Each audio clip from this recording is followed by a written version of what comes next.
Messi resets. Messi driving in. Messi crossing back. Oh, there it is! 340-plus players at this World Cup ran more than Lionel Messi, and the man who ran less than all of them still walked his country to a World Cup final. Messi crossing back. Oh, there it is! At 39, this video is about the laziest-looking genius in the history of sport. Something up here, Argentina. Oh, it's gone in. It's 2-2. And who else? It ended one match short, but look at how he got there. In the semi-final against England, he made both goals. As he gets into the penalty area.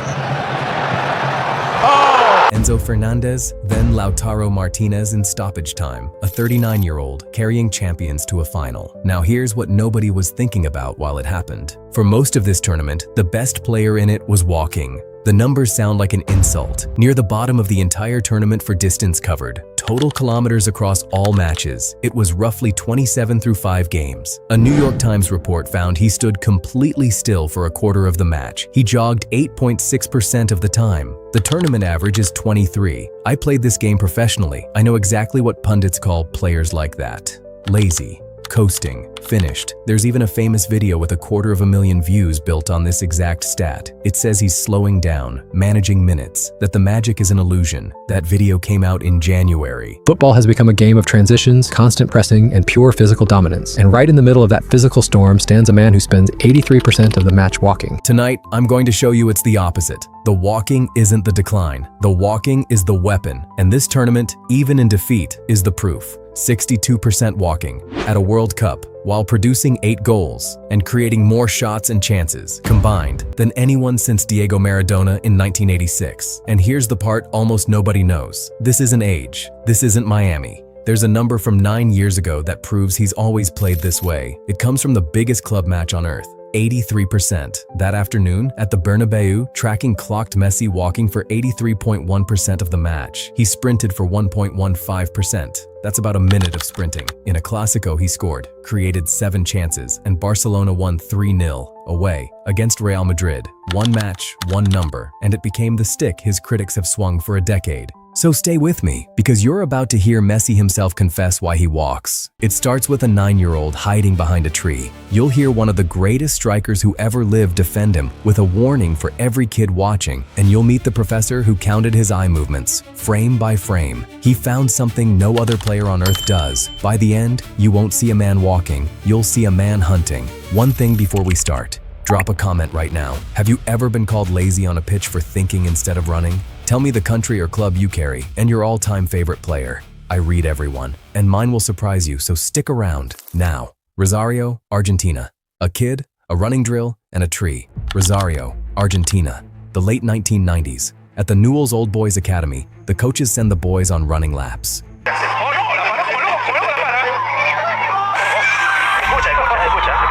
2 or 3 times a week, every kid runs, except one. He's tiny. At 10, doctors diagnose a growth hormone disorder. The treatment costs more than his family can pay. Barcelona will later stake his entire career on funding those injections. So running for the sake of running, his body has no spare fuel for it. And as it turns out, neither does his personality. 25 years later, he finally admitted what he used to do about those laps. I used to hide behind a tree. His words, running without a ball was never my thing. Now listen to the rest of that interview, because it's this entire video in 3 sentences. When I walk, he said, I analyze the opponent's positioning, how we stand when we don't have the ball, how to get away from my marker and start the counterattack. And then the kicker, I never cared how much I ran in a match. The greatest player of his generation just told you his secret, and half the world still isn't listening. The walk was never rest. The walk is homework, done live at full volume in front of 80,000 people. In Argentina, this idea even has a name, La Pausa, the pause. The old masters there taught that the best players don't move the most, they move last, and they move right. Messi didn't invent the idea, he industrialized it. Now Medina, pulled back here, lets it run, Messi! But a confession from the man himself is easy to dismiss. He would say that, wouldn't he? So don't take it from Messi. Take it from a striker with a World Cup winner's medal and no patience for lazy players. Thierry Henry played beside Messi at Barcelona for 3 seasons. He's heard the walking criticism for years. And on a podcast with Gary Lineker, he finally lost patience with it. Let me translate that from striker to civilian. Distance stats measure your legs. They don't measure your workload. Every Messi touch is a fight, accelerating, turning, stopping, getting kicked, getting up. Henry's point is one only a professional would think to make. Messi doesn't walk instead of working. He walks because his work is the most violent kind there is. This guy, it is not normal. And I know people will talk about he works. Do you know how hard it is? I can tell you. You know how hard it is to carry a ball on every single action. He works when he doesn't have the ball. Maybe sometimes, maybe a lot sometimes, maybe not. Can we talk about when he has the ball then? Because every single time, his acceleration, stop it, turning, going, getting kicked, getting up. I'll add my own piece to that. I've marked players like this. Nothing empties your tank like a man who does nothing for 4 minutes, then does everything in 4 seconds. You can't rest when he rests. He can. Years before that podcast, in a film about that great Barcelona side, Henry said the quiet part with a smile. Hold on to that warning, because it matters. Henry isn't saying walking is genius. He's saying Messi's walking is genius. For everyone else, it's just walking. So what's the difference? The difference is what happens above the shoulders. And a professor in Norway has spent years counting it, frame by frame. Geir Jordet is a professor at the Norwegian School of Sports Sciences. His specialty is scanning, the little head turns players make to read the pitch before the ball arrives. His team once analyzed 9,500 individual possessions. A full season of Premier League and Champions League football. The finding was simple. The more a player scans, the better he plays when the ball comes. Then he pointed his cameras at Messi. The numbers came back strange. In the 10 seconds before receiving a pass, Messi scans about 5 times. A look every 2 seconds. Photograph, photograph, photograph. And here's the finding that separates him from everyone. When defenders close in, normal players stop scanning. They lock their eyes on the ball and survive. Jordet's studies show scanning rates drop under pressure for almost everyone. Messi's don't. His scans just get faster. In one analysis, Jordet compared his gaze to Dayot Upamecano's, frame by frame. Messi's eyes reached the ball's next location a few tenths of a second before the defenders. In football, a few tenths of a second is the whole sport. Now connect it to the walking. A sprinting player can't scan properly. Try reading a book on a treadmill. Walking is the speed of maximum vision. Messi isn't walking away from the game. He's walking through its data. His old coach said it best. The man who built the greatest club team ever around him. He's not out of the game, he's involved, he's moving his head, right, left, right. And he knows exactly what's going to happen, but his head is always like this. He smells the weak point of the back four. That's not poetry, that's a scouting report. And at this World Cup, 2 goals showed exactly what the smelling looks like. Goal 1, the group stage, Cape Verde. Watch what he does before the ball comes. Nothing. Deliberately, perfectly, nothing. He hangs on the defender's blind side at walking pace. Out of sight, out of mind. Then one sharp movement, and the trap is sprung.